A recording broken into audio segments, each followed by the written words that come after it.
expressed in this program do not reflect the views and opinions of Lemonadio.com, the Parlour, or our affiliates.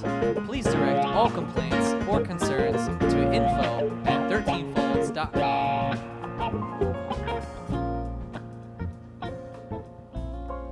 Northeast Alternatives presents 13 Folds Live on Lemonadio.com, sponsored by Kind Card, Wonderland Smokeshop, and Northeast Alternatives, the most awarded dispensary in New England, featuring Dave Death, Mike Schiavone, Jess Salemi with special guest Sonsoma. And now, here's David. And welcome to 13 Folds Live on Lemonadio.com. We are here at the Parlour again tonight with special guest Eric Leone of Sonsoma. He is Sonsoma, and we will be talking with him very shortly. And before we even get into that, though, I just got to thank everybody who helped out and participated this weekend with Turptown Throwdown. It was an amazing experience, and everybody who was there had a great time. Especially me. It was probably one of the best experiences at a festival I've had. You were running around like crazy. I busted my ass at that. You did great. I did. But honestly, Keith did an amazing job putting that together. He's a great soul, man. He took a lot of hits. He did really well. It was nonstop. And it was hot. And we had hurricanes coming at us, and we were dealing with wind and rain, and it was like a swamp in there for the first day just setting up. Right, the first day was like raining, and it was sloppy, and then the next day was so hot. It was. You wanted the rain, and it wouldn't come. It was amazing, and the music from beginning to end. I'm lost for words because it was just all around perfect. We had our little incidents. We did run out of water for about an hour. We did. We didn't have ice for a long time. Your typical shit that could go wrong went wrong. Yeah. But overall, it was, we were only down with ice and water for about an hour, 2 hours tops throughout the entire weekend. We managed to get it replenished and everyone was happy. I think everyone was happy. I thought everyone was happy. We had MMA fighters in there with us. They were some cool dudes. They didn't have much to say, but they were pretty cool. Well, Uncle Pete, someone who brought him down there for us to interview, and he had a lot to say. We had a good interview with Pete's Uncle always Pete. got a lot to say, though. We had a great interview with Rick Naya. We interviewed a lot of the vendors and a lot of the sponsors for the show. We got the only interview ever with Keith Kerrigan from Turptown. Like, he does not like to be on the radio or anything. I was surprised you guys were able to actually nail him down with the amount of running around that he had been doing for 2 days. And then on Saturday, you guys were actually able to nail him down to sit down to actually give you guys an interview. Well, I made him. I was like, dude, you got to take 20 minutes, or you're gonna fall. Yeah, he was exhausted. The photos look like you had a good time too. Yeah, we had a blast, and we went through almost all the magazines. We just printed up last week. How many did you print up? 1,500. Right, yeah, and we did. We used them for I had the a stash. VIP bags. I had a stash of 100. Yeah. Just so we had some for tonight and this weekend when we have our big thing. Right, because we have our show on Saturday. And we'll talk about that later. Yeah. What was your favorite part of the festival? Ayaterra. They were awesome. They were phenomenal. I had never heard them before. Honestly, that was my first actual festival like Turptown was. Okay. And, to hear the reggae bands like they were, that was my first time actually being a part of something like that. And it was amazing. But Ayaterra, honestly, I didn't get to hear Collie Buddz because I had to leave, but Ayaterra was my absolute favorite band that played. Collie Buddz was awesome, and he's one of the nicest guys I've had the pleasure to meet. He seemed it. He's just sincere. He's a sweetheart, and I hope he comes back and we do this again next year, and he wants to keep doing it with us. They are playing tomorrow night at Ocean Mist. Yeah, in Warren. I thought they. Mist. Is it in Warren? I think it's in Warren. I think it's Warren too. Ocean Mist was supposed to be last night, I right, believe, and then they canceled. Yeah. Oh, I thought so now they're in You know Warren. what? My mistake. I thought they moved it to Wednesday night for the Ocean Mist, but no, it's in Warren now. My So, mistake. So we did have a blast this weekend, and last night was the Motif Music Awards. Which I did not go to, but I heard it was a blast. I had too much fun. Same here. We heard. We heard. I think we ended up here at the end of the night anyway. So, We So definitely did. please, tell me about your night. last night, Gregory Rourke and I got to do presentation. We got to present the awards for one segment. Do you remember which one that was? I do not remember much actually from getting up there. So do you remember who the person was that won? No, I don't remember any of it. I think really anybody don't. came That up means to you the had a really stage good when you were time. doing it, though. Not that- Yeah, not to be like most that, of the but people didn't come. I know DJ Venom won. Yes. He may be the only. Oh, there was a singer-songwriter that won as well, and I can't remember her name. And I know my sister won. yeah, your sister won one. Steve Smith and the Nakeds definitely took home the R&B category. Chris Hansen's Oh, Man and Wife Man won. and Wife won. Yeah, there were. I mean, there were a lot of great bands. It's weird because The Parlour won for best everything. open mic and best karaoke night. Awesome. Dusk won. Yeah. I did Dusk see won that. one. Pride won for best festival. John DeFusco won for best promoter of the year. Yeah. So there were. See, these are the things that I was paying attention to on Facebook. Okay, well that's good because I was just paying attention to getting my swerve on last night, and I was successful. You did great. I'm proud of you. So, anyways, guys, we do have a great show lined up for you guys tonight. Like I said earlier, we got Eric Leone with us. He's going to be doing his Sonsoma projects, which I don't know if you've heard them yet, but look up Sonsoma and look them up on Facebook or look up Eric Leone on Bandcamp, and all his albums are up there. It's amazing. I was checking them out today. Really good stuff, and I'm actually looking forward to nerding out with Eric tonight because we've already talked about this a little bit tonight and what Sonsoma really entails, and I think it's a cool concept, and we're going to talk about all that. But before we do that, we're actually going to let Eric play a set. Yep. And we're going to have a little word from our sponsors afterwards. But yeah, thank you guys. Thanks Wonderland Smokeshop. Thank you Kind Card, and a big shout out to Northeast Alternatives, who was right across from us the entire show, and I think we both killed it. We had an awesome line of people that were out our door going into this giant 600-foot building, and Northeast They Alternatives were the only right there. dispensary set up. They were. That was odd. That was odd. And he had all of his stuff set up that was not infused, and I just kept going for these one. they were gummies awesome. That Candies? they were sweet and spicy. These one candies, so good. Oh, you know I love to eat. All right, guys, let's bring in Eric and play some Sonsoma for you. You're listening to 13 Folds live on Lemonadio.com at the Parlour.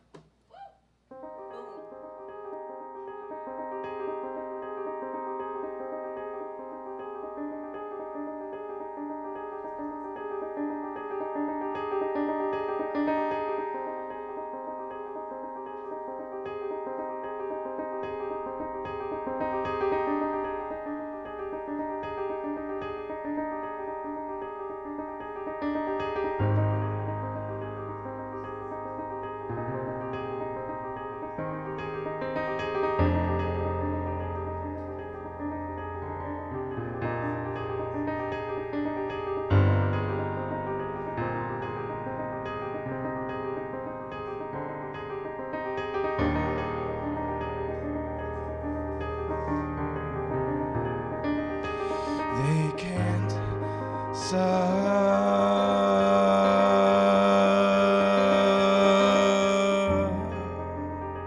suffer it alone. They can't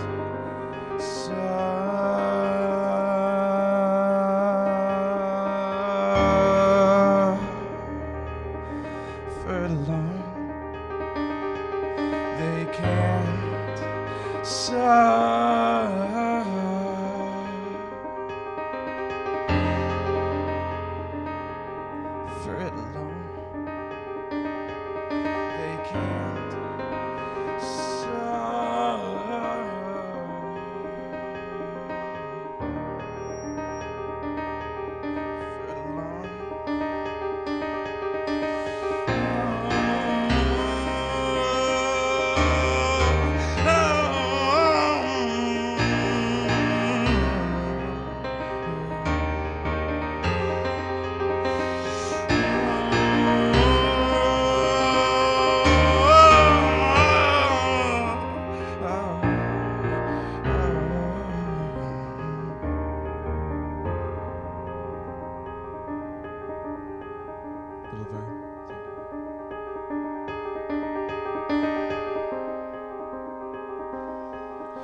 Thank you, thank you.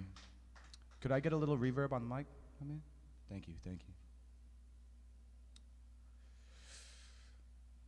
So everyone, I'm Eric Leone, and I'm presenting my Sonsoma universe material tonight. Just as an FYI, all these songs are kind of double meaning over here. I try to write this material in the process of actually kind of defined off the poet Rumi. It's like that last hit, Misplaced Emotion. That's off my first album. You can also find it on Spotify and iTunes, as well as Bandcamp, Facebook, all that. That's the third track off that first album I got, an Initiate. But it sounds like I'm talking about a relationship with a girl the whole time. But if anyone's familiar with the poet Rumi, the Sufi poet, he would write poems making it sound like he's talking about getting intoxicated or talking about a lady or something. But the entire parable of the whole situation is he's actually talking about his relationship with Allah, with God. And a lot of this material that I'm dealing with and this character I'm dealing with is actually the material is kind of focused on that. All right, so just to add a little bit of context to some of the stuff you're hearing. This next one coming up is Coming Home, number 5 off the first album. So hope you enjoy.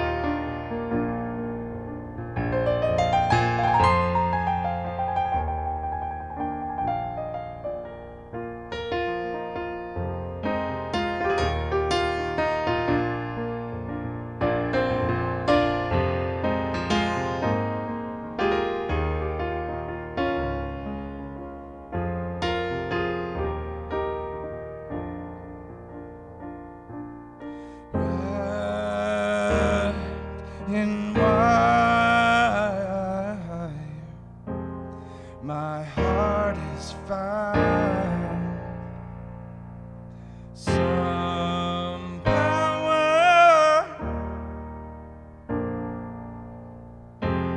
that makes the world go round and round. Somebody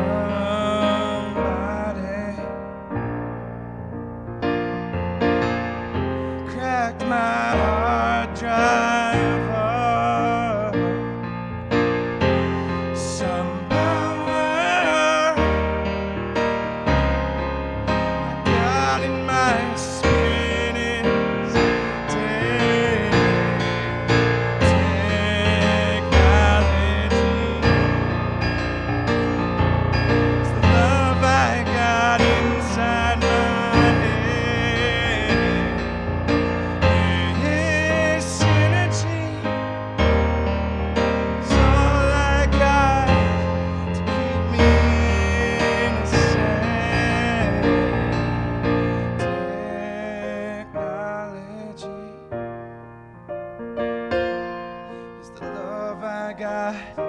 Inside my head,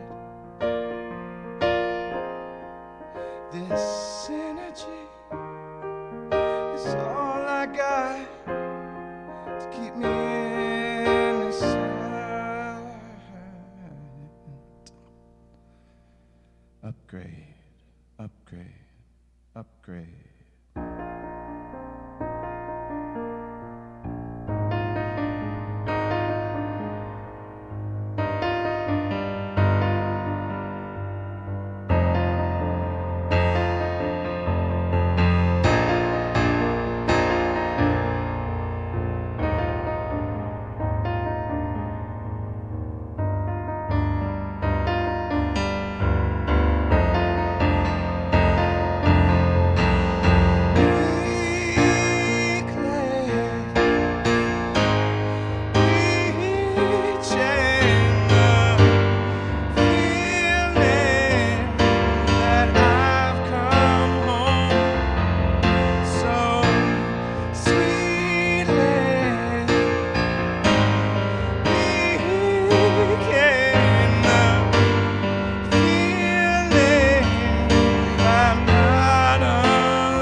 Thank you. Thank you, thank you.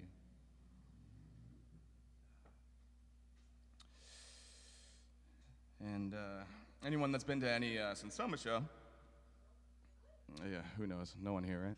No one online either, definitely not. Yeah, yeah. Other than Sarah and Greg Rourke. Also, a shout out to Sarah D and Gregory Rourke. They're both two players. They're here tonight. They both play in the Sonsoma live band, which is the full live band performance. And their support is amazing with the project. I'm very privileged to play with players like I have in the live group. So next one's up, number 7 off the first album, An Initiate. It's called Tonight. Yeah, I guess I'll just hit it.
What's your angle?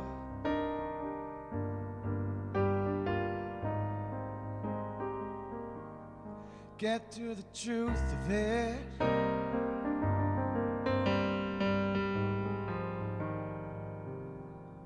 Are you a stranger?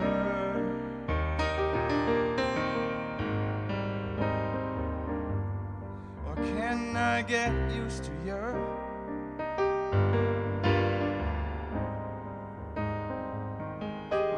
come be a part of me?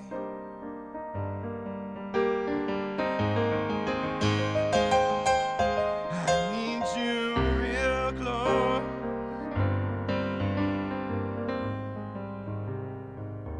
I don't care how hard it is. I wanna make this the most.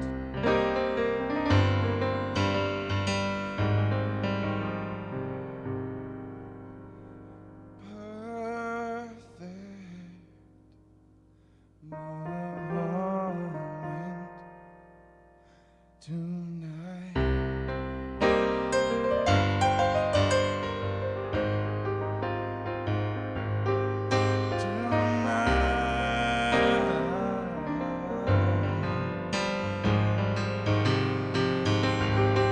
Come with me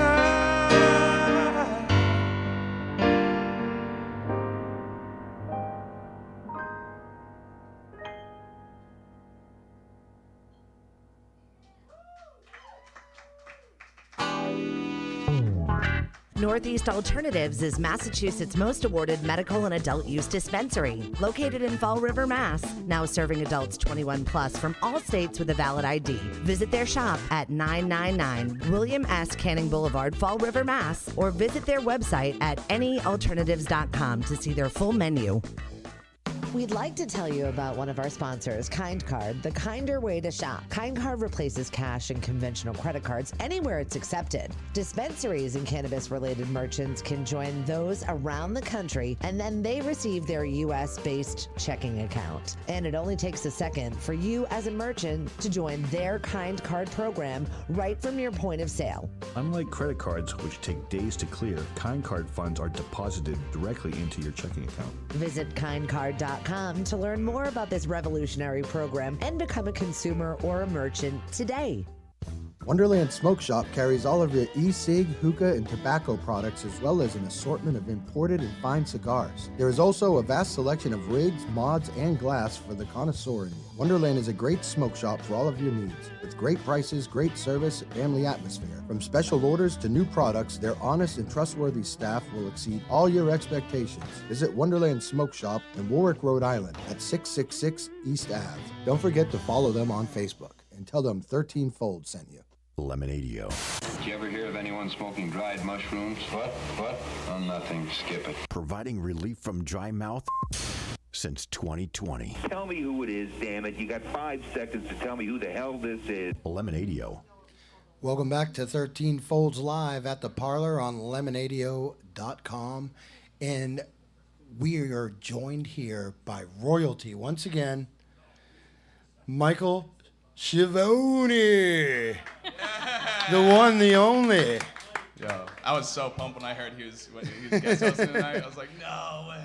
We needed a pretty face in here to liven up this table. So Yeah, I'm not gonna talk too much. I'm just gonna sit here, smile, look pretty for everybody. So just enjoy it, all right? So take a picture of your TV or computer screen now while you have the opportunity.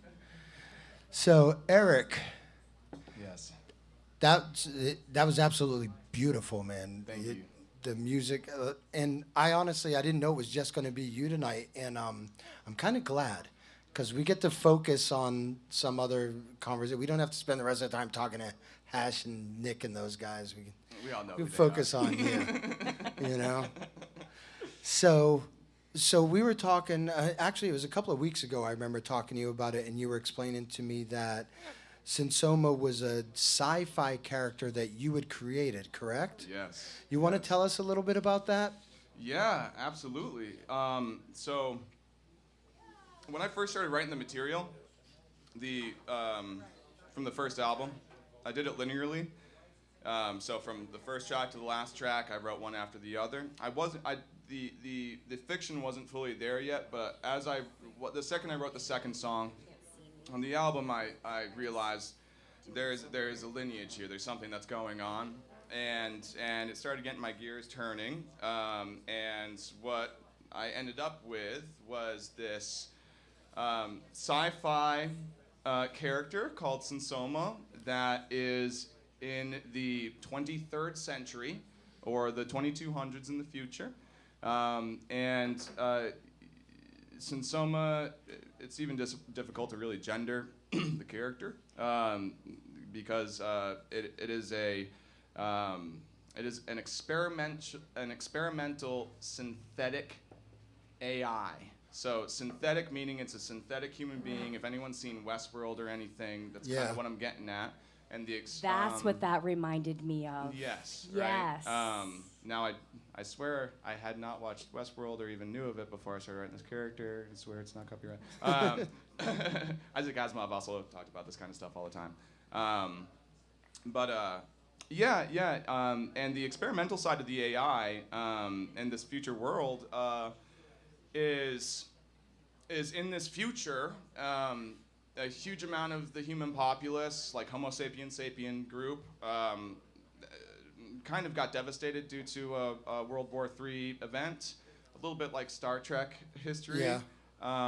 And we wound up with a very reduced population and actually a large amount of infertility around the planet. And so there's this doctor, Dr. Albert F. Hamann, who was the creator of synthetic humans and sentient AI.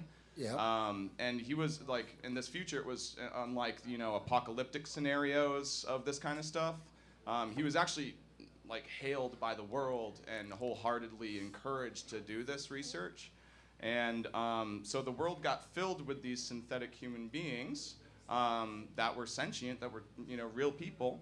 And eventually he decided to, he disappeared from their society for a while to his land in the Berkshires Conservatory outside of Neo Boston, right? And 18 years later, surfaced with this character, Sonsoma. All right. The thing that makes Sonsoma experimental, as I was saying earlier, kind of in like the Rumi poetry parable thing, where everything's a doublespeak. The big thing that's experimental with them is that human beings and regular sentient synths have a choice whether to look at a glass as half full or half empty, and have that entire metaphysical process that goes behind that question. Yeah. Or we can be like, it's a glass, I'm gonna drink it, right? For this experimental sentient AI that he put into this character doesn't have a choice. They can only be looking at the metaphoric compounds of any situation that they find themselves in. And that's the character just ended up writing music to try to express those things. I know it's a mouthful, but that's the basis of the character. Now, did you do any art with this as well, or just the music, or? There's a little bit of art to it. There's definitely description of the world. There's definitely description of the way that synths look. A big thing about the synths, they come in all colors, shapes, and sizes. But the big one is that synths, they have no sheen to their skin, for one thing, because they don't excrete any oils or compounds like a regular person. Yep. And the biggest distinguishing factor is that they have a purple gold retina. And then there is art for the two albums. I came up with the concept and the composition of the art for both album covers, an Initiate and a Neophyte. But then I had, for the first album, an Initiate, a wonderful artist, Mary Murphy, who's a local Providence artist. She rendered that, and then my wife, Sarah D. S-Class, who plays in Sonsoma live band with me, and also we play in a couple other projects, she took her hand at doing the second album cover. All right, awesome. Yeah. So. Now, you have the two Sonsoma albums, and are you working on another one right now, or? Yes. All right. Always. What's really messed up about the second Sonsoma album, truth be told, I wrote an entire. Before I wrote what is considered the second Sonsoma album right now, that's released, I wrote another full album, recorded and everything, because I do everything in my own studio. All right. And all by myself. So I wrote an entire 8-song album, and when I finished it, I was listening to it, and I was like, this isn't the real second album, right? And then I didn't scrap, I still have the material, actually, and I am going to release it. I actually believe that it's the third album, and that most likely will be coming out in 2022. And then I also have a couple EPs and a fourth album that I've been working on for it as well. All right. But it reminds me almost like, really being a writer, because I also do, writing, where sometimes you write a chapter, and it's good, but it doesn't fit. Yeah, it doesn't fit yet. And you realize, oh, I thought I was writing the second chapter of the book, but actually this may be the third, the fourth chapter of the book, and there's some space that I need to fill out before we bring our character's journey here. And that's kind of been the experience of writing for this character and the other characters I have for it. So. And it's cool because it's so much more than just a concept album. It's a concept. The entire band it's a concept band. Yes. And that's what's cool about it, I think. Thank you. Yeah, it's fun. It's definitely fun. What do you think, Shivoni? Huh? You want to look pretty for us? You don't have to say anything. When it comes down to, I'm just listening to everything, But the way you just explain that is just the best way. That was the most beautiful way to say when you write a whole entire album, and then all of a sudden you realize, maybe I should wait to put this out maybe a little bit later on, and then put that as one of the forefront songs on that next album. I've done that many and many times, and you just explained it perfectly for anybody who doesn't know what you just were talking about. You know what I mean? That was perfect. I appreciate that. But yeah, yeah, I love it. I think it's tough. A lot of people, it's I feel like a lot is explained in any given art the more that you explore different artistic fields. You know, when I wasn't writing nearly as much when like actual writing and doing short story work and other stuff when I started coming up with this fiction, but over the years since I've made this, it's inspired me to also do writing and everything. And I'm in the world of literature, that's like common practice. Everyone that's writing fiction books and anything, any novels or whatever. But you're writing a fiction musical. Yeah. It's a musical. It's definitely a musical, yeah. Like my biggest question for you is, would you put it create like a video, like some sort of, not like a Disney production. not a Disney, yeah, exactly, or an opera, not Phantom of the Opera, but like, you know what I mean, like something to go along with, because all your songs are just so melodically beautiful. Thank you. Honestly, with the Sonsoma material, I've discussed this with a few people in the past. The Sonsoma material, I look at as something that needs the aid of the visual arts of animation. Yes. Because I think it would better explain. I'd be able to better explain through the visual. The world compounds. and the environment around it. Yep, and the flow, like the way the story progresses in and out through the base structure. You hear a song about love, and like, are you a stranger girl, blah, blah, blah, blah, blah, and then also reference that to. Well, that's why, that's where I like, meditation like for me, it's like I see like, people dancing and ballerinas and this and that. Like for me, it's like, I guess it's a whole visual just listening to you. Definitely, thank you. Yeah, it's definitely, it's always been a very visual project for me to be working on. Actually, when it comes to more performance, like personal performance, if I was to get in front of video, another character that I've been working on and have an album released for called Phil Script, that is within this same universe. That I'm actually looking at putting on, instead of like live show performances, like on stage, like I'm doing with the Sonsoma live band, I'd actually want to put it together like a Broadway play, like a Awesome. theater performance. That- And with Sonsoma, I'd love to just be able to map visual animation stuff to the music that we're would be playing cool. live. Yeah, Is Phil definitely. Script a pharmacist?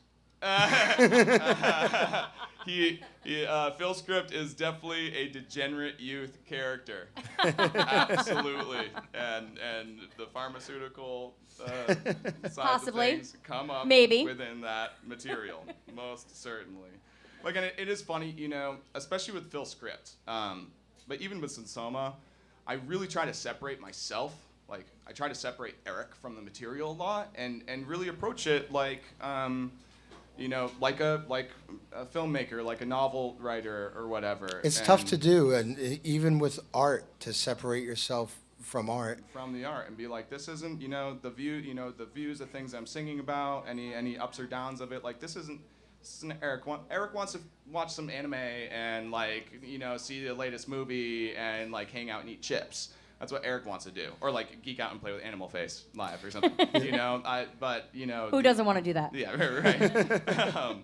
But these characters, their inclinations, their vibes, they're honestly, I really try to separate them from me. And when I get in the studio and I'm doing takes, I'm like, and now it's Phil Script vibe. Now it's Soma vibe. Like there's no Eric in this room right now. Do you do like a little warm up before you like go into it? Like you Look in the mirror. look in the mirror and talk to yourself. Actually, or squeeze your world ball. Yeah. my worldly stress ball over here. Honestly, yes, but it's different for each character. Like with Sonsoma, I actually I'm a really big mythological geek and religion geek. Awesome, because we are too. We're pretty into mythological. And so I'll like open up several holy books from around the world and just flip pages and just read real quick.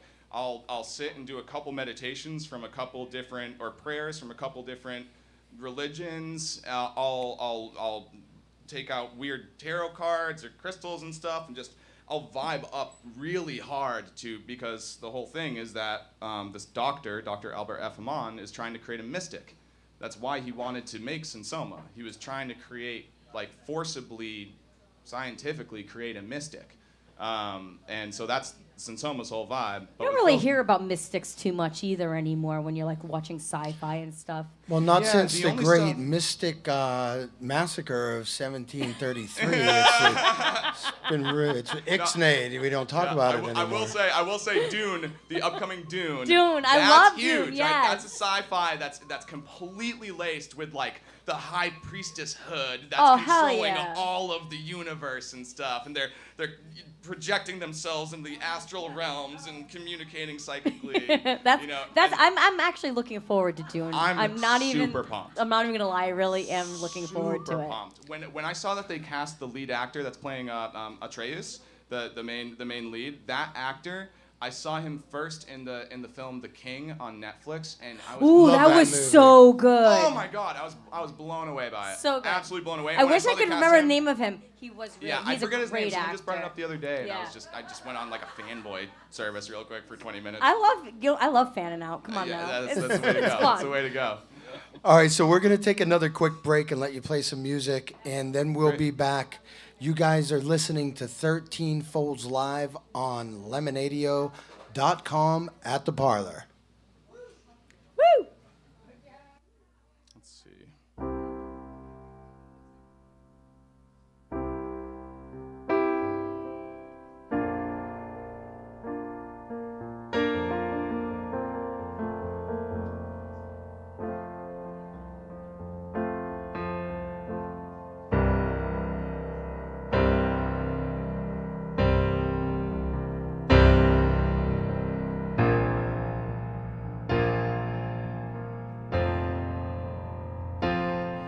I focus on the pain,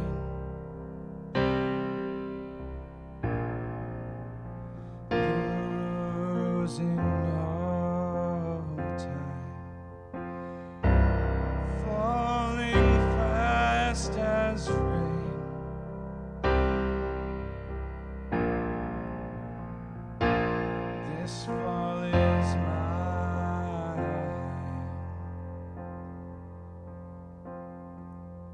I don't need to feel alone.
So that last track right there, that's Warm Heart. That's actually the last track off my first album. I'm trying to go as linearly as I can in the storyline.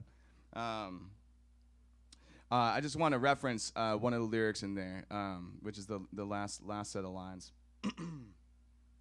Just someone to hold. I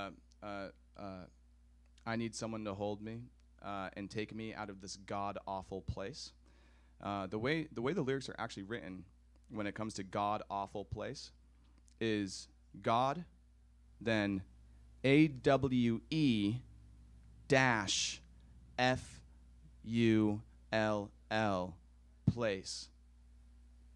And the whole point of the first album, An Initiate, and anyone that's familiar with magical or occult rites or high priesthoods or any of this other random stuff that's happened throughout the ages, an initiate is entering into a more sanctimonious place, and is becoming a neophyte, is becoming a disciple of a given cult or mythos or religion.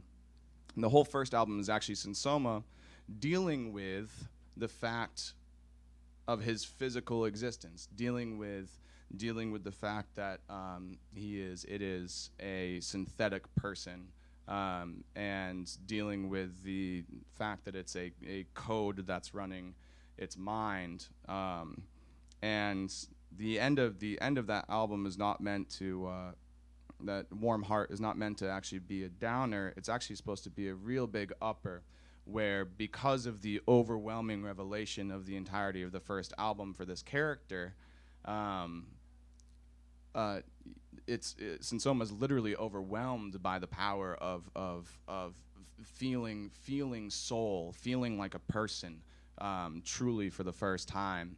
And actually, it can be a little uncomfortable to have a revelation every once in a while. It just like for anybody, it can be a little uncomfortable to discover, a side of yourself you never knew before. And that's, what those last lines are really talking about, is that, Sonsoma is just asking for some side of himself to provide a little bit of warmth, because he'd like to actually go back for a second and get out of the revelation, because it's a little overwhelming. So that's Warm Heart, last track. And now we're gonna jump into the second album, which it's a mouthful, but I've always looked at as Sonsoma standing in a room full of mirrors speaking to Metatron. I'll just leave it at that, because I'm talking too much. So, all right.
no choice to live with reason. I don't got a voice, no voice, unless it has meaning. I don't got a choice, no choice to live with reason. I don't got a voice, no voice, unless it has meaning. Thank you. Yeah, so this whole second album is actually dedicated to like Sonsoma working through the mental aspects, because the whole idea of this character is there's supposed to be an upwards progression of a spiritual path until let's see whether or not he actually becomes some type of weird mystic guru AI thing at the end, or if not, I'll leave that to the future writing. But that's the general trajectory, and this is kind of this first song coded off of the second album is dealing with this. Lyrics being, I can reprogram my psyche, right? Now that I finally had my revelation, now I have the capability to re-engineer the way that I think, the way that my mind works. And that's kind of the trajectory of this whole album, is Sonsoma taking a first attempt at recoding himself, and seeing where it goes. And now we're getting into Egress, which is the second song, so let's hit.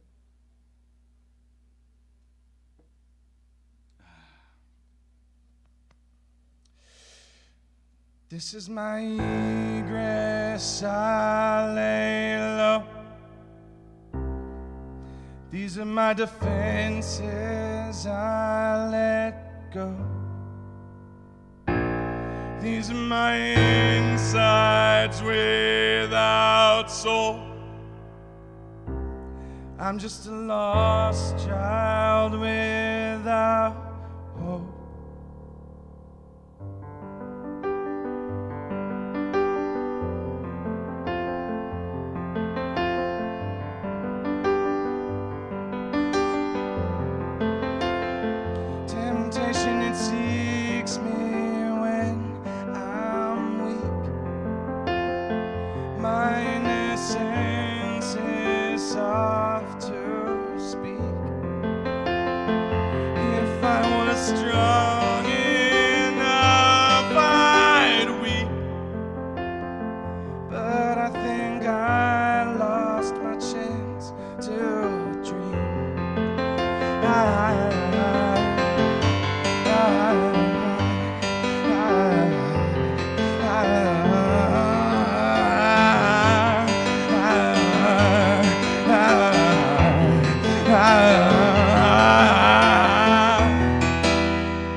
I'm the spinning image of mindless kind, the artificial substrate, coin time, played through too far to hit mine. In this pivotal moment, I'm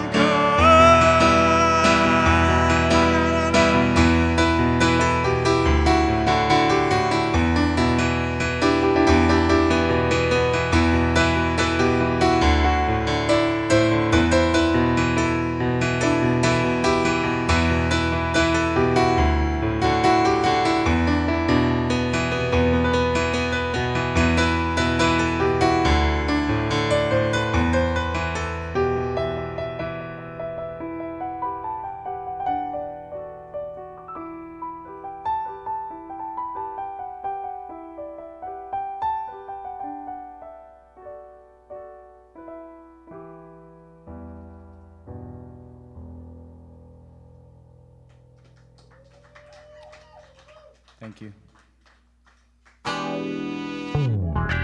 Northeast Alternatives is Massachusetts' most awarded medical and adult use dispensary, located in Fall River, Mass. Now serving adults 21 plus from all states with a valid ID. Visit their shop at 999 William S. Canning Boulevard, Fall River, Mass. Or visit their website at anyalternatives.com to see their full menu.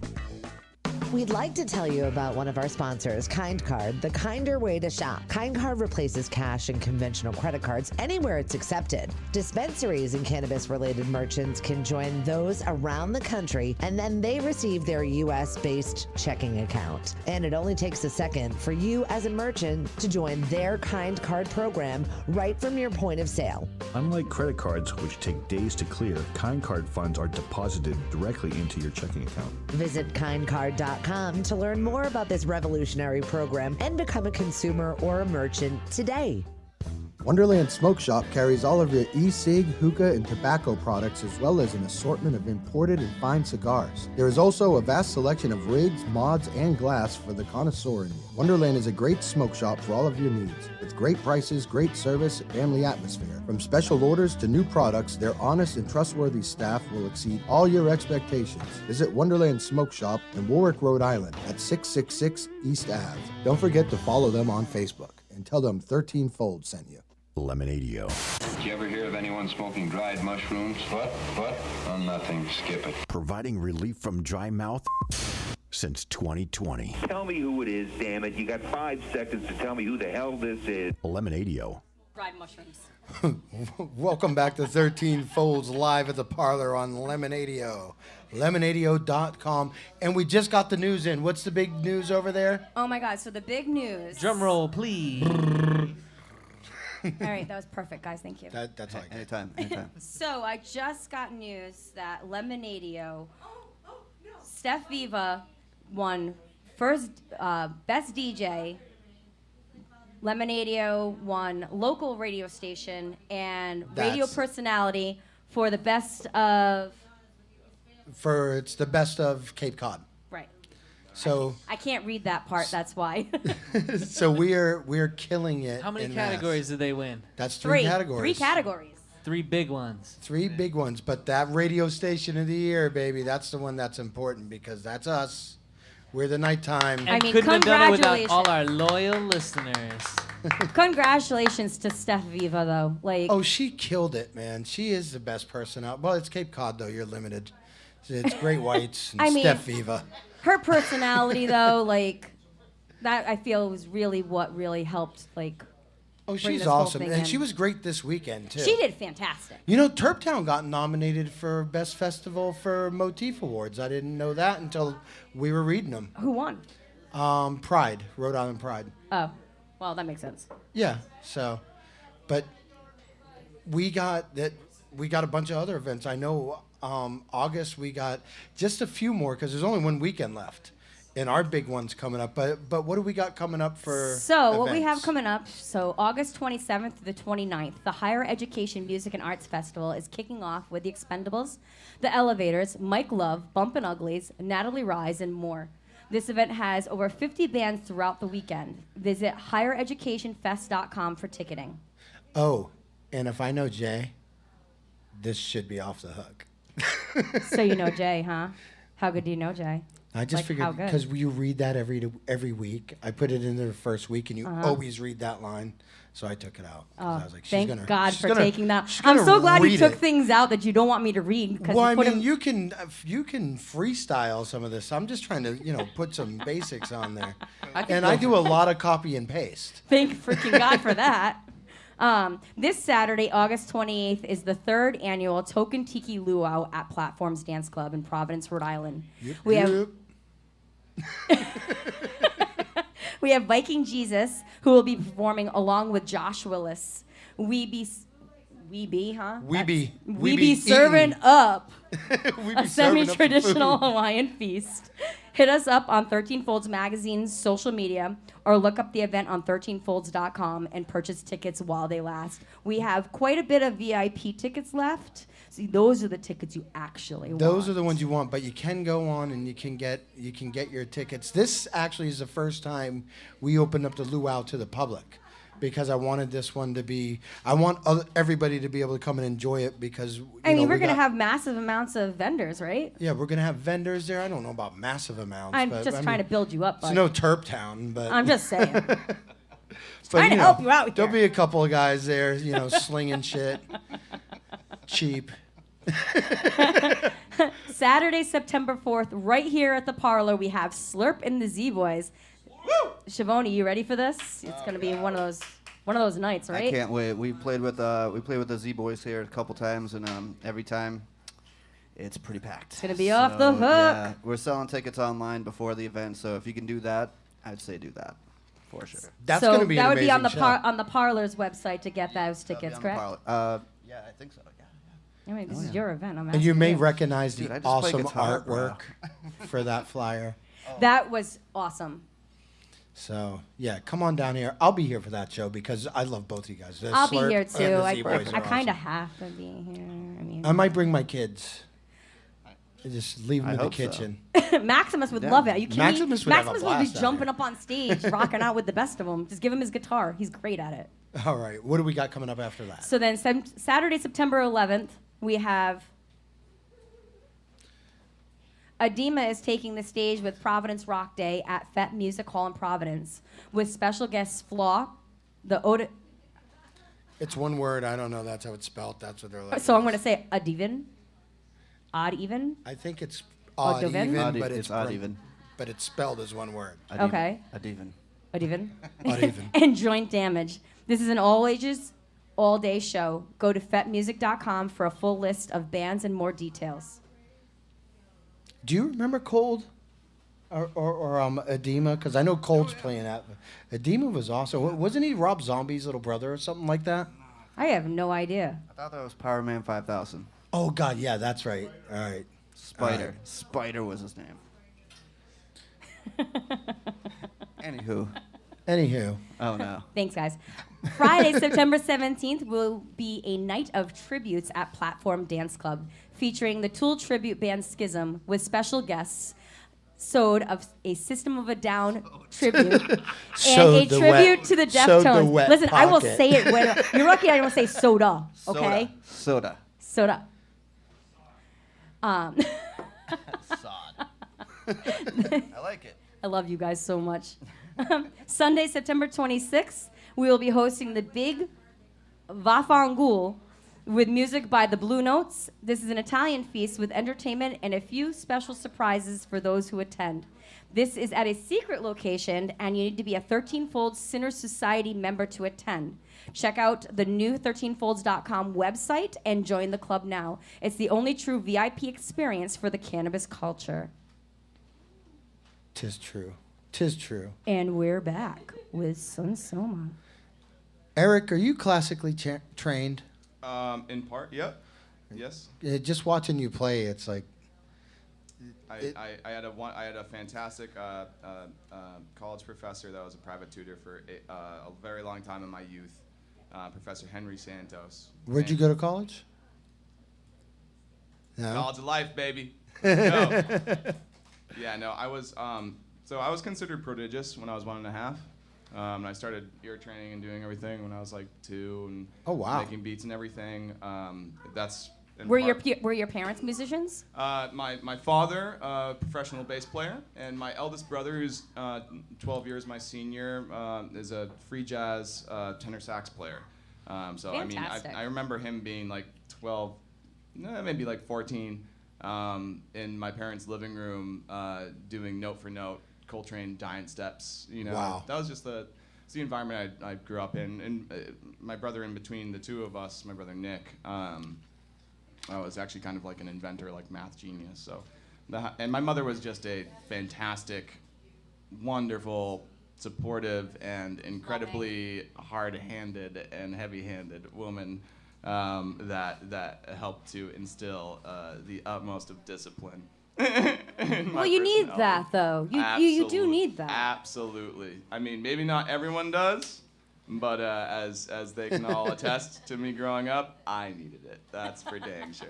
That's for dang sure. So, yeah, I got blessed up. I grew up in a musical family, and because of connections through the family, I wound up with Professor Santos, rest in peace, and for quite a number of years. And I mean, when I was 13, he was going over the theory material that he was testing his senior bachelor's degree students on. So when I just got to the end of high school, I mean, I come from, my mother's is an immigrant, and you know, being a professional wedding bass player, as my father was, you know, it doesn't mean that you get to be raking in the cash and all that. But money isn't everything. It's not everything, no. But I mean, looking at my big one at the end of high school was, you know, looking at the classes that I'd be taking in a bachelor's degree program, not anticipating any scholarships, which I just wasn't for a number of reasons. And you know, even though there is a high likelihood that I could, I was getting prepped for actually operatic voice for New England Conservatory and piano. But just looking at the bills and knowing that a lot of it would fall on my parents' back or my back, and looking at the education, I was like, this doesn't make sense. So I got out of school and I started my own business instead, right? And that was. We all have to follow our own path, though, right? Exactly. Yeah. Exactly. No, I mean, I have, you know, I've played with a number of musicians from the institutions around New England, particularly, because we have some fantastic music schools around New England. Oh, yeah. And I mean, there's just some fantastic players that are forged through these systems. But as an educator, you know, I ran my own education business for 10 years, and I studied that very intensely and studied education very intensely in child development. Just everyone's a different type of learner, and I've never been good with. I've never been good in Class environment, like structured environment. Yeah, even with just teachers, just even my professor and Leslie Goldberg, Dr. Leslie Goldberg. She was the one that was teaching me operatic voice and everything. You know, I've always struggled with authority in regards to education. Because you know, I'd classify myself as an independent learner, and you know, when I got out of high school, I read 72 nonfiction books in 8 months. You know, so it's like once I had the freedom to do what you wanted to do. Yeah, you know, I just ran with the things that I wanted to run with and kept studying. You know, I never stopped. You know, it's not like it was avoiding going to do something. I was just like, you know, if I work 25 hours a week, make the minimum to scrape by to pay for some random little room in some joint, and then I can spend the rest of my time drilling and studying. And I mean, I was reading 6 hours a day, and you know, almost every day, and every day without work, I was playing a minimum of 8 hours of music, and days I didn't have work, I was playing a maximum of like 14 hours of music. I was barely sleeping. I just love it. I'm just a dweeb. And to be a successful artist in any way, you have to have that kind of motivation and self-drive. Yep, And then that goes right back to where you said your mother was the disciplinary, and like that gave you the discipline to do what you're doing. Yep, put in that effort, exactly, and that's why she's a fantastic woman. She's exactly the mother I needed, for sure. Best lady in the world, as far as I'm concerned. So. And a lot of people don't have that, so you know. Exactly. You lucked out getting that. Oh, absolutely. And a lot of people will say, "Oh, my parents were too strict." I hope you're listening, Louise. I love you. I love you, Mom. I hope you're out there on the internet. You're the best, Mom. Thanks for putting up with me. So, look at me now. So other than your parents, then who do you think were the major influences in your life as far as your musical tastes and kind of the direction that you've gone? Direction I've gone? That's a difficult one. That's a headier answer. Musical tastes in general, I think, you know, there's been a number of influences to it. Of course, my father had a wall, a whole hallway and we grew up in a small house, but I mean, you know, you take this entire side over here on the parlor, you go floor to top, and it was just covered with CDs, right? And he's an audiophile as well. Anyone that doesn't know what that is, it's just someone that's a total aesthetic dweeb for high-end sound systems. So, you know, there's so much music that I heard from him, but there's so much music that I heard from my brothers as well growing up, of them just feeding me material. And I mean, it's anywhere, you know, again, it's anywhere from, you know, Beethoven and Tchaikovsky to Coltrane and Davis and Oscar Peterson, Duke Ellington, Golden Age of Jazz, to of course the late '60s, Hendrix, all them, to Aphex Twin and Radiohead and Sigur Rós, and I was So you're influenced by it. You're very eclectic. And yes, I mean, absolutely. I know most of those bands. I think I see a lot of that in especially this project. Now I've watched your solo stuff, the Eric Leone, which is very different. Yeah, very different. But you see those same influences and you see the other people that you were just talking about. Absolutely, yeah, absolutely. And I mean, when I'm a producer as well. I have a studio that I run out of the place that I live right now. All right. Over at the Rail Aquarium, and I mean, I was introduced to hip hop when I was 2, like really introduced to hip hop when I was 2, as in I had a drum machine that was put in front of my face. Nice. My brothers, I remember when they were a bit older, I was maybe like 9 or 10, they decided to put their money together to buy me a set of turntables so I could start, That's beat awesome. juggling and, doing all of that. So I just got really, and I fell in love with true, Zulu Nation hip hop when I was like 9.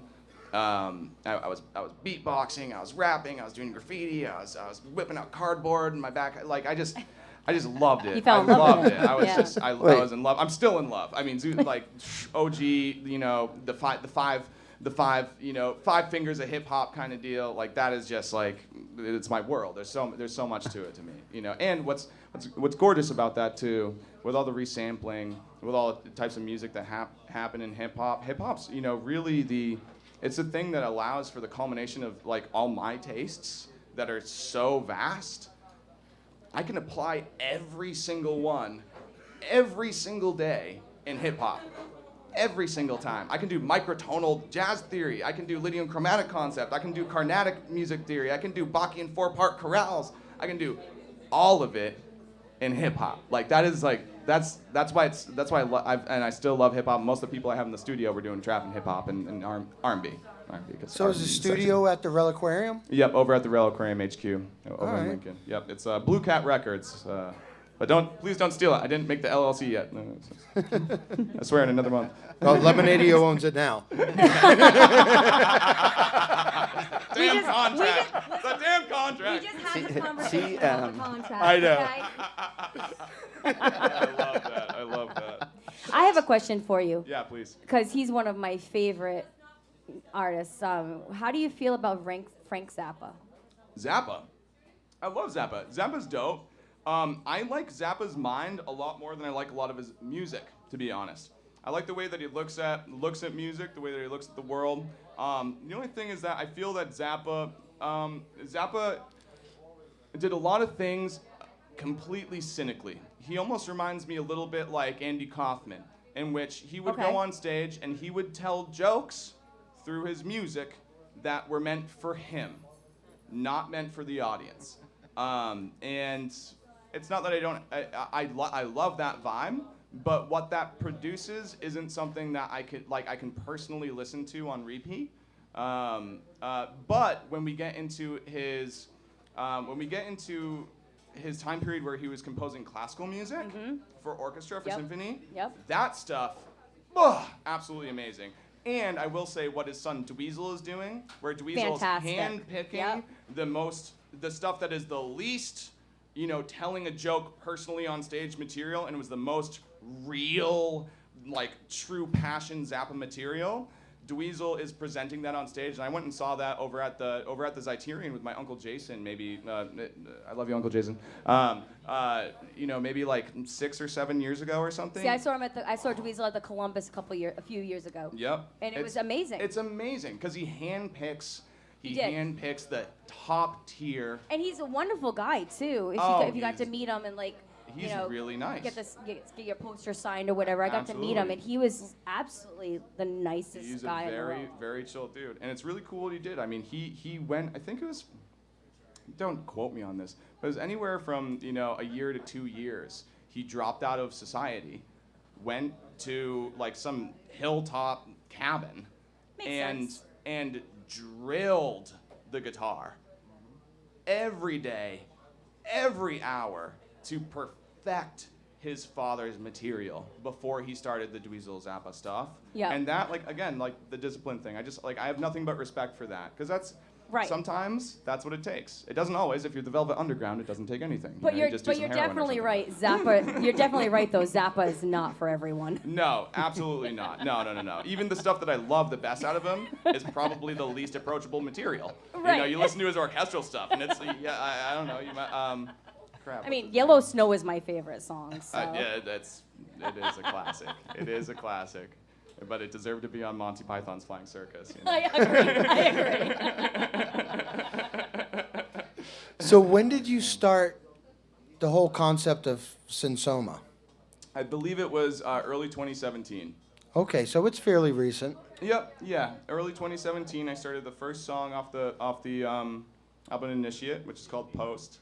And to be honest, the way that I started writing the song, I woke up one day and it was one of those horrible days where you just wake up and you're just filled with anxiety and like nothing is feeling good.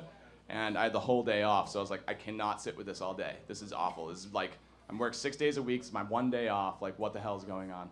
And so I tried to put on Sigur Rós because I love Sigur Rós. And they've always relaxed me. And I put on their Untitled album, which is just beautiful. Anyone that hasn't heard it, put it on. It's so good. It's just so relaxing. But I put it on, and it just wasn't helping. Nothing was helping. And so I was like, you know what? If I can't make it, if I can't listen to music that will relax me and put me into a good place, then I guess I need to make it. And that's actually what started the whole album. And then over the next, I don't know, 7-8 weeks, maybe once a week, I would, 1 6-hour session, and I would have what I would call the blueprint for a song. Which whenever I'm making them, I'm directly recording all my takes, directly into, I use Ableton. Yeah. And then after once I got to Misplaced Emotion, the third track on the album, in a couple of weeks, the basics of the science fiction was there. And was really being dialed in. I was also reading a bunch of Rumi poetry at the time too, which is why I kind of... What kind of poetry? Rumi, the poet Rumi. Okay. Was a Sufi poet from 1500, 1600. I'm sorry, anyone that actually loves Rumi. I'm not good with dates all the time. But just an amazing poet. So what you said that's interesting is how you said it was actually the beginning. That's how the album started. So it feels like that may be that's the story in itself. Really, is if I can't find it, I'll make it. Exactly. And that really is kind of the, that's the pursuit of these characters in it, is they're all trying to find, relatively speaking, they're all trying to find peace. They're all trying to work through their own bullshit to get to a point where they're doing good, and they are using music to process that. So it is, I guess the only way I can directly reflect on all the material that I'm making is for that to be the seed of this fiction. Yeah. That has become the overall theme of the fiction in general and all the characters that I do have. One day of just waking up and not feeling good and saying nothing else works, so I'm gonna make something that does. So what's this next song about? Let's see. The next song that I have, Believe Me. All right. The next song that's coming up, actually the next 3 songs that come in a row in the second album. So what's happening is in the song Believe Me, Sonsoma is examining the word God, right? It's heavy, I get it. But is examining what that word means, not in association to any kind of religious or spiritual concept, but just trying to examine within his own framework of his own mind what the word means, and then addresses it. The next song that comes up after that, and this is something that happens in all the material of Sonsoma, his mind is compartmentalized. So he has one side that will speak from one point of view, then a completely separate side of his mind that is going to speak to the contrary, or from another point of view. And so it goes from him addressing his problems and his concerns with the word God and Believe Me, to the track Alchemist, which is actually supposed to be like kind of the voice of his higher self, his higher guru, addressing him for the first time in all the material, actually, and is not necessarily addressing him so kindly, into the track Dark Dog, which is more or less about an ego death due to this kind of interaction. All right. So just so you know, we did just Google Rumi, and it was 1207. Was what? 1207. 1207. 13th Ooh, geez, I was century. even later than that. 13, yeah. All right, so we're gonna let Eric play some more songs, and then we'll come back with a word from our sponsors. You guys are all listening to 13 Folds Live on Lemonadio.com at the Parlour.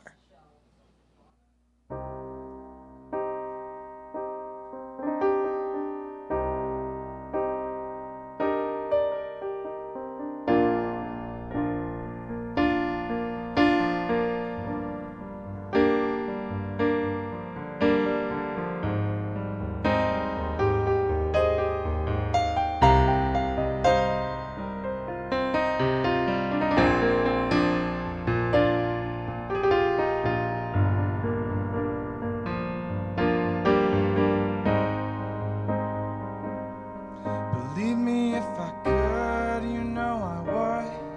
Believe in you, I know it could be good. But I'm barely a man and I'm talking God. I don't understand, I don't like the odds. I believe in technology, 'cause that's what I am, that's what made me. Maybe there's more I cannot tell. Open your arms, deliver me from hell. Believe me if you could, I know you would. Believe me if you could, I know you would. But that's just the start of what my questions are. As you look at the world through the stars, with your supposed loving eye, as we kneel and pray at night, can you see all your children die? Does a tragic feeling happen inside you?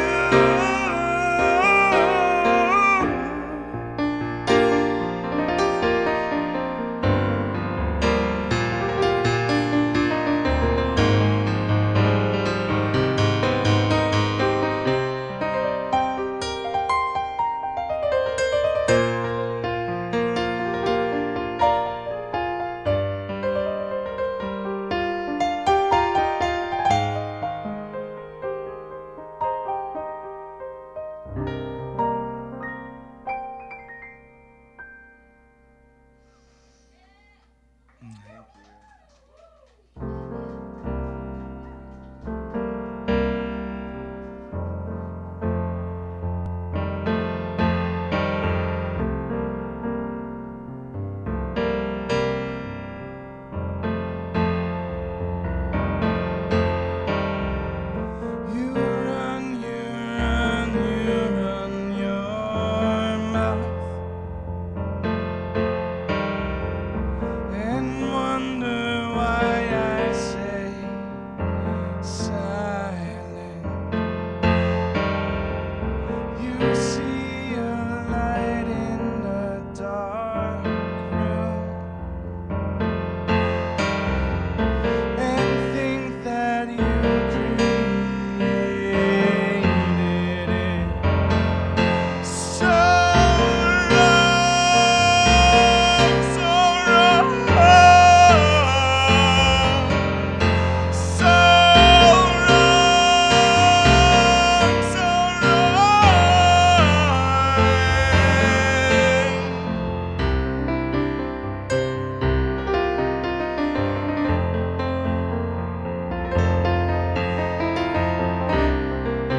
Thank you. This next song is a little heavy. I use a lot of heavy words, so I'm just gonna give it out here. The suicide gets brought up, so I'm just gonna throw it out.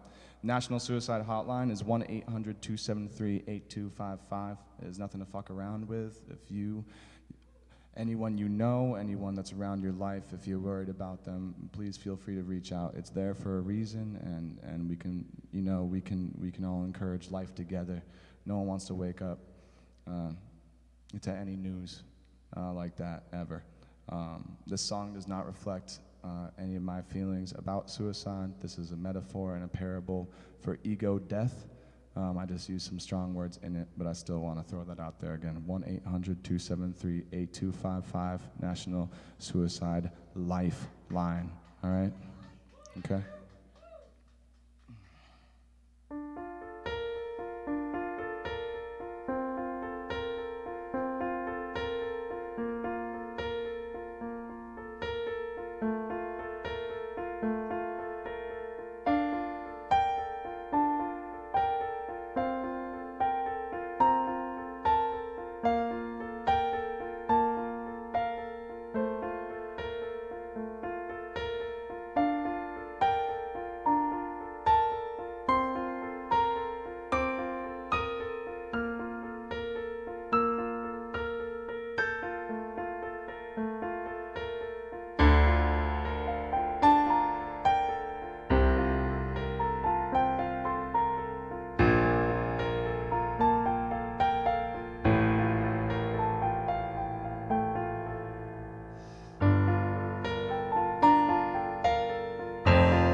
Your suicide ain't self-sacrifice. You're just a child playing with knives, swimming in crimson, bending in over as your altar is fading by.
Self-sacrifice, you're just a child playing with knives. 1-800-273-8255, National Suicide Lifeline, everyone. Please and thank you. That was Dark Dog. Northeast Alternatives is Massachusetts' most awarded medical and adult use dispensary, located in Fall River, Mass. Now serving adults 21 plus from all states with a valid ID. Visit their shop at 999 William S. Canning Boulevard, Fall River, Mass. Or visit their website at anyalternatives.com to see their full menu. We'd like to tell you about one of our sponsors, Kind Card, the kinder way to shop. Kind Card replaces cash and conventional credit cards anywhere it's accepted. Dispensaries and cannabis-related merchants can join those around the country, and then they receive their U.S.-based checking account. And it only takes a second for you as a merchant to join their Kind Card program right from your point of sale. Unlike credit cards, which take days to clear, Kind Card funds are deposited directly into your checking account. Visit kindcard.com to learn more about this revolutionary program and become a consumer or a merchant today. Wonderland Smokeshop carries all of your e-cig, hookah, and tobacco products, as well as an assortment of imported and fine cigars. There is also a vast selection of rigs, mods, and glass for the connoisseur in you. Wonderland is a great smoke shop for all of your needs, with great prices, great service, and family atmosphere. From special orders to new products, their honest and trustworthy staff will exceed all your expectations. Visit Wonderland Smoke Shop in Warwick, Rhode Island at 666 East Ave. Don't forget to follow them on Facebook and tell them 13 Fold sent you. Lemonadio. Did you ever hear of anyone smoking dried mushrooms? What? Oh, nothing. Skip it. Providing relief from dry mouth since 2020. Tell me who it is, damn it. You got 5 seconds to tell me who the hell this is. Lemonadio. Welcome back to 13 Folds Live at the Parlour on Lemonadio.com. And we are back with Eric Leone of Sonsoma. And yeah, that was... See, I like that you led up to it because I like hearing the story ahead of time and then listening to the words. So Thank you. Yeah.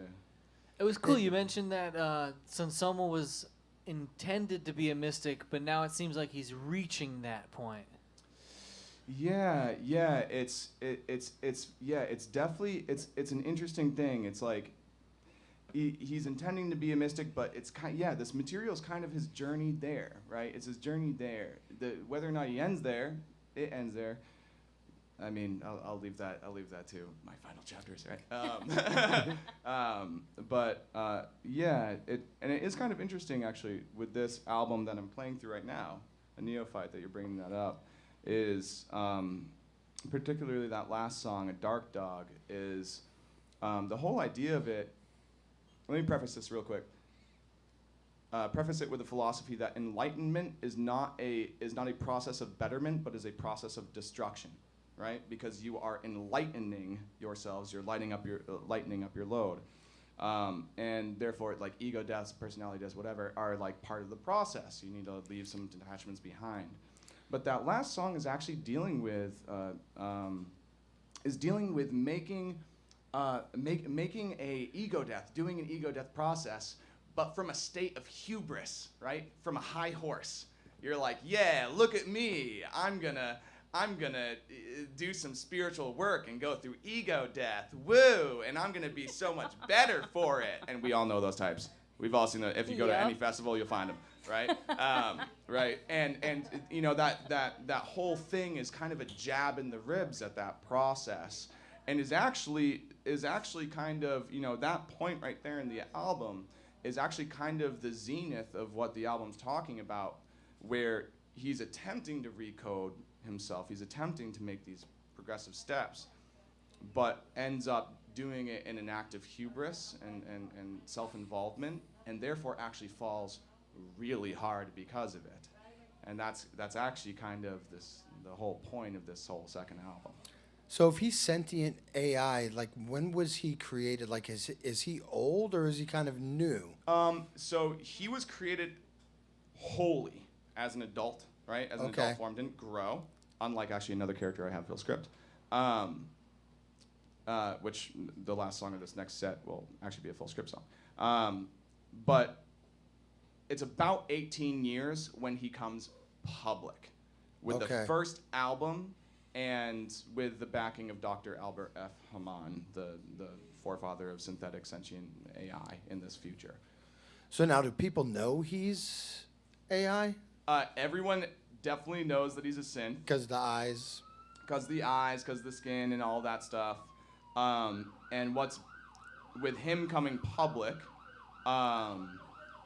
it's actually the first time anyone knows that what Dr. Albert F. Hamann had been working on for his 18 years in solitude, which was this experimental sentient AI, the experimental side of it.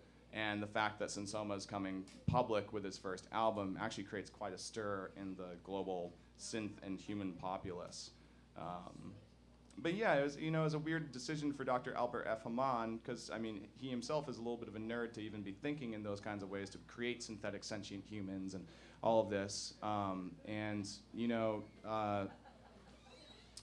Just kind of like determined that all of humanity is almost always, all civilization has always kind of had a little backing of some type of mystic, some weird, gods or prophets or wise peoples and all this stuff. And he was like, this new synth population that I've created needs someone like that. And that's, that was kind of his whole inspiration behind creating a Sonsoma. Now, did Sonsoma desire to be that? Does he desire to be that? Well, that's the thing. That's where we get into interesting conversations. Did he? It's tough to say. It's all Sonsoma knows. And actually, as time goes on with these characters, because I have a couple other characters that also were dosed with this experimental sentient AI and put out into the world in very different circumstances. Yeah. Sonsoma stayed next to the Doctor his whole life until he went public. So he was being fed philosophy books and holy scriptures and everything that survived the last war of, the enlightened minds and different states. He's also being fed, Jungian psychology and, whatever, blah, blah, blah, Freud, whatever, right?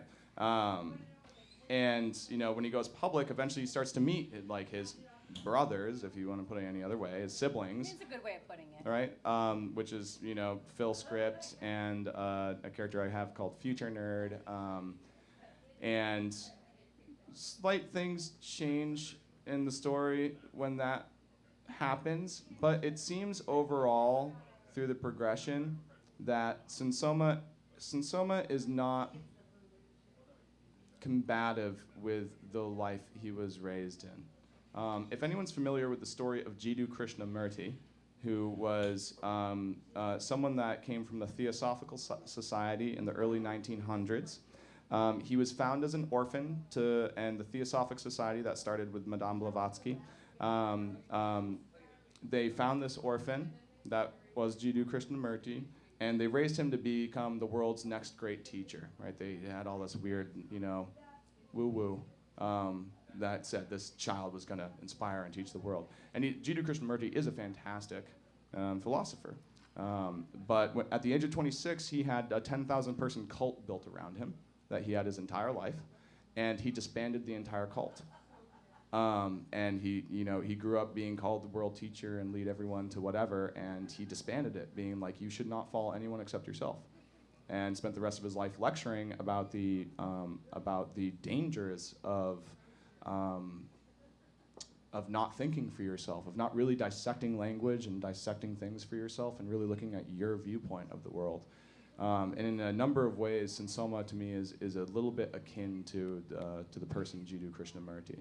Interesting person if anyone hasn't checked him out before. So really, it's this phase of enlightenment that he's going through right now. Yes. I get what you're saying. It's ignorance is bliss. Yes, and absolutely. the more he's learning, the more he's starting to question. Absolutely, and this whole album is kind of dealing with that. It's ignorance is bliss, and he's no longer ignorant. He now knows how to recode himself. He knows how to manipulate his own code. It's now in his own hands, and that's. So he's alive. Yeah, he's absolutely sentient. He's absolutely alive. He's there, but that's it sounds really cool in theory. Like if you could just tweak a couple things in your head and then change everything about who you are and how you feel. That sounds cool in theory until you start doing it and you realize the aspect of that power. It's like Madden football. Right? But it's you get to make your own dude, Madden, right, 99 everywhere. Yeah, exactly. But again, it's like back to what you said, like Bo Westworld. Jackson. If anybody's ever watched Westworld and seen that whole series. Exactly, and it comes. To become awake when you've been sleeping and thinking that you've been sleeping is Beautiful. kind of a shock. You know, it can be beautiful. It's also a little shocking, especially when It's scary. Especially when you were in a dream for a while where you genuinely thought that you were just like some magical fairy creature in Candyland, like loving life and licking lollipops everywhere and having the best time ever, and then you wake up and you need to go to your job. Right. That sucks. Right. That sucks. Right. Realize that you have the family you gotta take it. You have a bum leg. Anything. It doesn't None of this is real. Yeah. Now you're awake. Right. You know, and that's kind of part of the struggle of it. Did you see Blade Runner? Absolute guy. Which one? See, both of them. I loved the second one. Was great, The wasn't second it? one was awesome. Are you kidding me, dude? I couldn't believe people were complaining about it. I didn't think it was going to be that good. Like I really wasn't expecting So much. many people complained and then about I that. I was. never It was like a understood that. freaking art film. It was beautiful. Oh It was a my beautiful God, movie. I loved it. Absolutely loved It's it. almost like I kind of see the resemblance to Westworld, but I almost feel like it's more of that Blade Runner type of environment, Absolutely. atmosphere. Absolutely, yeah. I mean, especially with the love interest in the first Blade Runner. Yeah. Right. Where, you know, that occurs, you know, what's his name? Harrison Ford. I forgot Amazing. the actress's name. I'm sorry, whoever she was, but she was I fantastic. can't remember her name either. Yeah. Dude, she was in. I'm usually Dude, really good at that, too. that was Lois Ironhorn. What's her name? She was in what? She was Ace Ventura. Oh Was my she? God. Oh yeah, laces out, She bro. was. Finkel is Ironhorn. Ironhorn is Finkel, That's bro. ridiculous. You're so right. Oh shit! What That's the hell is her crazy. name? Yes, Ironhorn's a man. No way. That is So- so funny. I'm googling this. So right Google that. we're almost done. We're almost out of time. But now that we're talking movies, what is your favorite movie all time? Nope. All right, so give us top three, Top three. or not even top. Top- Just give us three of your top I'll 10. I'll give you some that are off the top of my head. So Princess Mononoke. Love it. Which is Studio technically speaking, Ghibli. Beauty and the Beast, because it's Hayao Miyazaki's interpretation of Beauty and the Beast. He took 18 years to create it, and it is the last major motion picture film that was actually done in traditional animation style. As in they were not doing cell shading for anything. Although Was there that was the last one? It was the last major motion picture full-scale animation other than the 3D CGI that they do, but there's no cell shading in it, right? So, I mean, he hand redrew after they're already done over 5,800 background slides. Wow. The ones that you get a bunch of stuff in, he redrew the backgrounds himself. Oh, wow. Amazing. I love that. Princess Mononoke. Another one I'll throw out is the remake. I think it's 2017, I believe. I may be wrong on this. I'm sorry. But of Suspiria, which is a quote horror film, but it's really not. I haven't seen that one yet. Oh my God. Okay. Oh my God. All right, I'll okay, have to check that one out. Tom York does the music for it. Awesome. Amazing. Another one. Tilda Swinton plays two characters in it. Amazing. I love that so much. It all comes from this poet that wrote a poem about the three primordial mothers that preceded God, and they were mothers of pain. And this Mother Suspiria, has this coven that is a ballet troupe in Germany around the time of the Berlin Wall still being up, and there's a whole bunch of weird stuff happening around it. But it's all about this witches' coven, and Suspiria, which is just you need to watch it multiple times. I've watched it 19 times. And Is it on like Netflix or anything? I don't or? know where it is. I'll look it up. I'll find it. Probably Suspiria. Amazon Prime or Oh my something. God! It's literally like but you need to watch it you need to watch it at least 6 times to really start wrapping your head around what's happening. I love movies like that. The rewatch value of it is superb. And I mean, outside of that, those two are huge ones that speak to me. But I will say that 1917, which is a recent film, I won't put it fully on my top 5 list, but I will just give it a huge shout out. The long shots that occur in this It's film. all one movie and all one shot until Oh my that God. And break it's- when it it's- goes knocked out. It is like it's like a sonata. It was it's amazing like a watching sonata. that. It's seriously like a sonata. The flow just doesn't break. And when it does, it's because it's in the second movement. Yes. You know, the second movement kicks in. And then when the second movement kicks in, I mean, it might as well be Beethoven's Ninth. I mean, how bombastic it gets. It's ridiculous. 1917. If you haven't seen it, you got to go see it. It's a World War I film. It is a cinematic masterpiece. Very, very good movie. I couldn't watch a film for 2 weeks afterwards. Oh yeah. I actually went downstairs and I started writing scenes myself and started videotaping. Did I watch that with you, Dave? Yeah, we watched it together at my That house. movie messed me up, man. It's crazy. It's crazy. I literally was. It might have been the mind-blown. drugs that messed you up. I wasn't even expecting it. Like I was like, I heard it was cool from a couple people, and I put it on in the middle of the day, and then all of a sudden I just get I'm just smacked by inspiration. I'm like, well, I guess the only thing I can do is go to my studio now and start writing. That's the best. I was going to ask about that earlier because that happens to me a lot. Like film, it tends to inspire me to create my art. Absolutely. And sometimes music does the same thing for me too. I don't play, but just listening to music is always what inspires my art and stuff. Absolutely. I mean, it's the same thing that has always happened for me with novels as well. Before I started writing, I think it's once you start taking up the craft itself that you enjoy, then it becomes more difficult to have those moments as a creator where, it's very difficult for me to listen to find a new piece of music and be like, I need to run and get to the studio right now. Now, it does still happen. It definitely still happens from time to time, but not nearly as much as right now with film. But now I'm starting to make film, and sometimes I'm sitting there watching a film instead of getting enveloped in the story. I'm sitting there being like, oh, that was an interesting choice of lighting right there. Oh, that was a strange, swivel of the camera on. That's that. And then all of a sudden my mind gets technical the way that it can with music as well. Yeah, I do that all. Cause my first degree is film, and so I didn't know that. Yeah, that's why I'm always into. Dude, I gotta get you over to I'm another mass art guy. Let's talk some shop. Let's go, baby. I'm into it. But this sucks because we're out of time. I did get the name of that actress though. Oh, what was her name? Her name is Sean Young.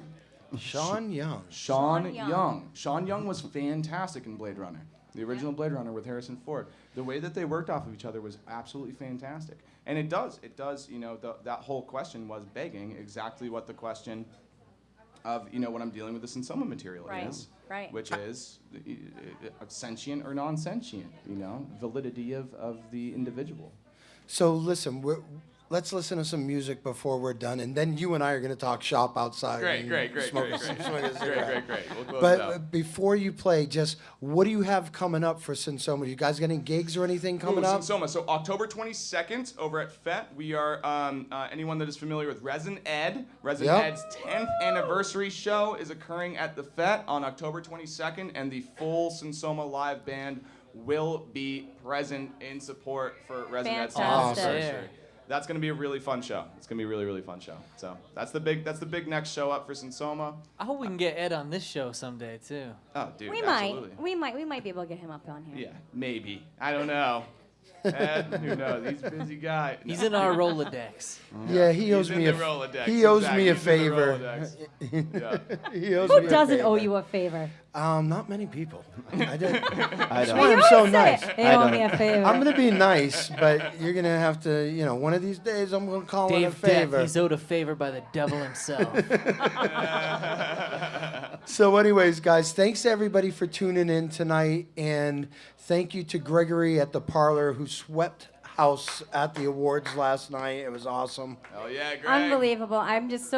I'm so happy to hear of so many people that actually won awards last night. Yeah. Well, with everything that went on for the past year of not really being able to play and have things open and do anything, it was really nice to see. It was nice to have an award ceremony and see everybody all out together.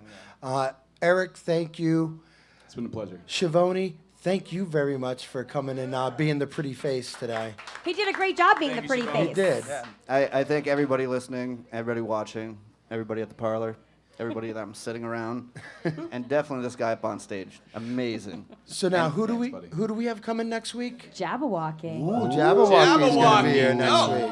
Nice. So yeah, guys, everybody's got, tune in next week. Come on down. And don't forget to come tomorrow night for Steve Donovan's open mic here at the Parlour, and then also go over to his SKU for Funk Night. All right, guys. Thank you for listening to 13 Folds live on Lemonadio.com at the Parlour. Oh my God, I almost forgot the most important part. Which one? I got to thanks to our sponsors. Oh, fuck yeah. You know, thank you, Kind Card. Thank you, Wonderland Smokeshop, doing the back cover every issue in this magazine. You rock, Chris. We love you. Him. Love the support. And also Northeast Alternatives. Thank you guys for being our premier sponsor and bringing 13 Folds live to everyone. So thank you guys for making this happen. Anyways, you're listening to 13 Folds live at the Parlour, Lemonadio.com. We'll be back next week. Sonsoma.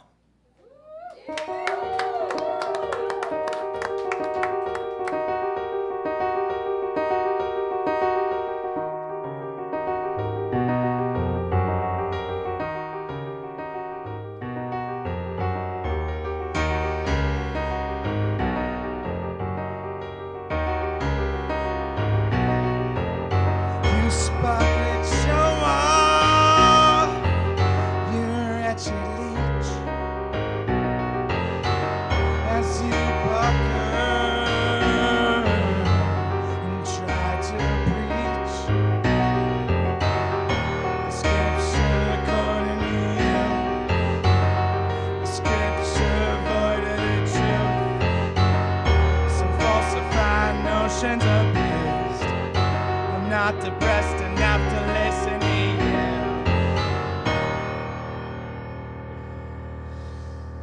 Well, now I know what is done when I lose my mind. There's no coming back from that one.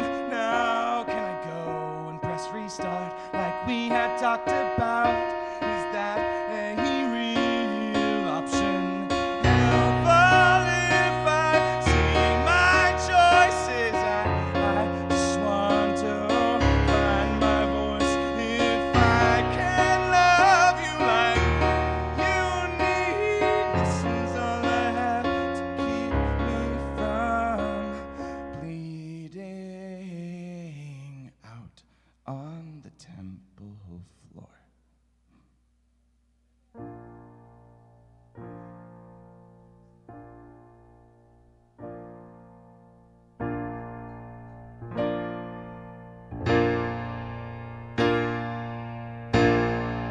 Illuminate the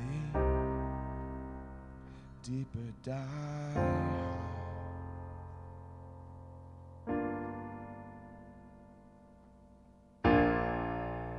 from the clearer picture. I guarded my mind. Circuit broke apart. Last I tried. And now the light is burning my eyes. Fake grins and good jokes verified.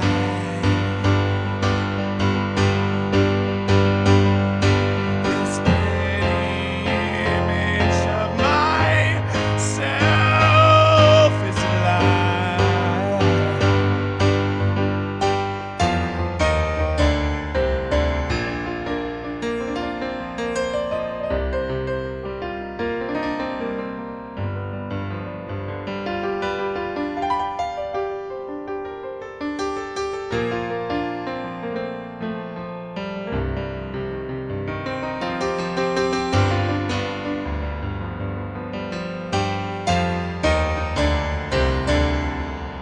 Fake grins and good jokes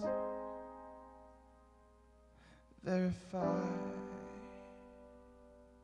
This pretty image of myself is a lie.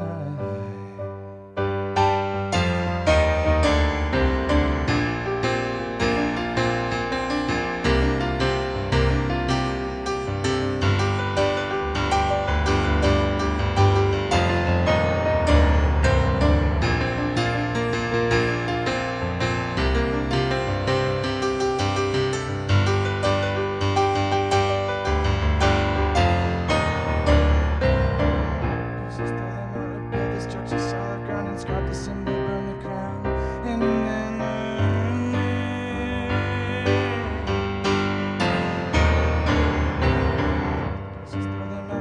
Let's church the gun and scrap the symbol, burn the crown, and then burn it.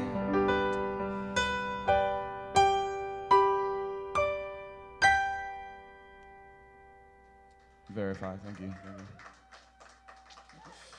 All right, real quick before I get to the last track, I just want to give a couple shout-outs. I need to give a shout-out to the Sonsoma Live Band, which is the only reason why I'm really even playing these things live. So a big shout-out to Sarah D, Greg Rourke, Nick Iden, and Ashish Vyas for supporting me on all the Sonsoma Live Band presentations we've done.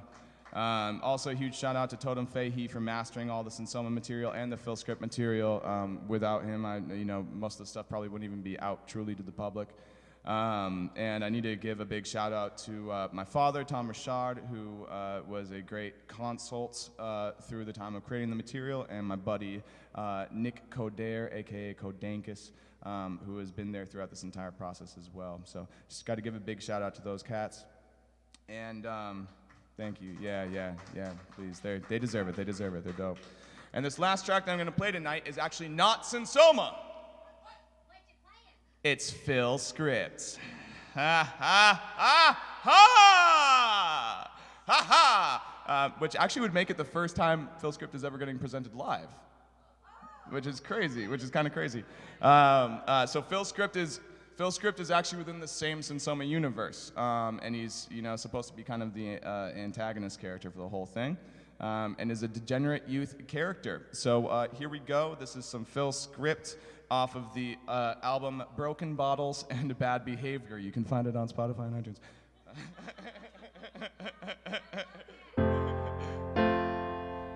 All right.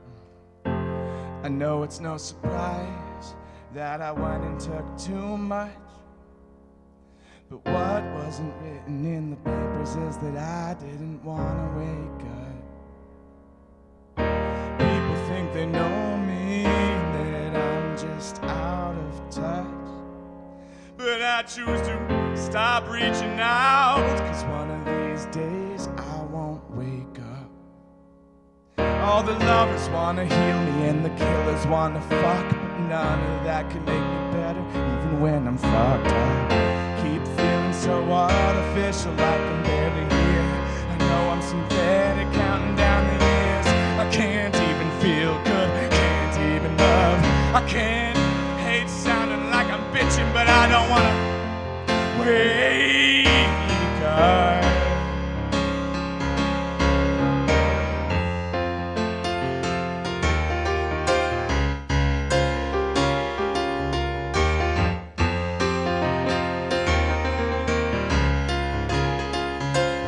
I'm just looking for peace and silence. Please don't get me wrong.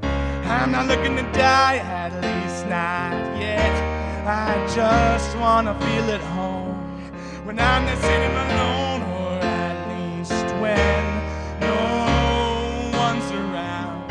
Maybe I'm asking for too much, I know, but I can still hope. I'm fucking hopeless, Lord knows I know this, don't know the reason why. I haven't got better, I can't forget it, or else I push rewind. Taking the bullet straight to my stupid, mindless attempt at life. It's time to do better, I won't regret it. Fuck it, it's time to try.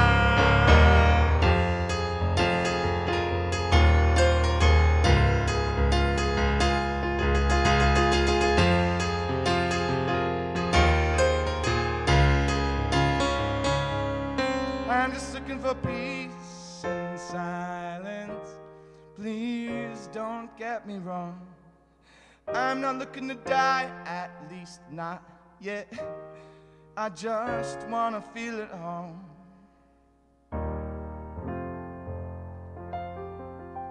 And with that one, just one more time, 1-800-273-8255 is the National Suicide Lifeline. Play into it anytime you need to, everyone. We gotta keep all of our beautiful people here. All right, keep all of our beautiful here. 1-800-273-8255.